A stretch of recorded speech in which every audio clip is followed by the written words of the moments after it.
আজ থেকে শুরু আমার 12 আওয়ার নাইট শিফট। দেখি ফিটনেস সার্ভাইভ করে কিনা। হাই, আজ আমার 90 days healthy and sustainable weight loss চ্যালেঞ্জের ডে 6। সকালে রেগুলার কাজগুলো করে নিয়ে আমি ওয়ার্কআউটটা কমপ্লিট করে নিলাম।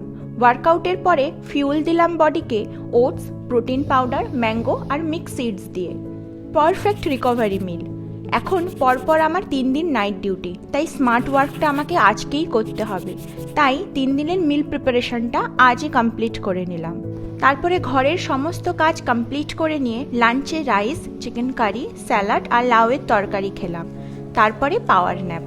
নাইট শিফটের আগে sleep is also a part of fitness. ঘুম থেকে উঠে কোল্ড কফি আর চিকপিজের স্যালাড খেতে খেতে একটু স্টেপ কাউন্টটা কমপ্লিট করে নিলাম। তারপরে টিফিন প্যাক করে নিয়ে 8 PM এমার্জেন্সি ওটিতে রিপোর্টিং।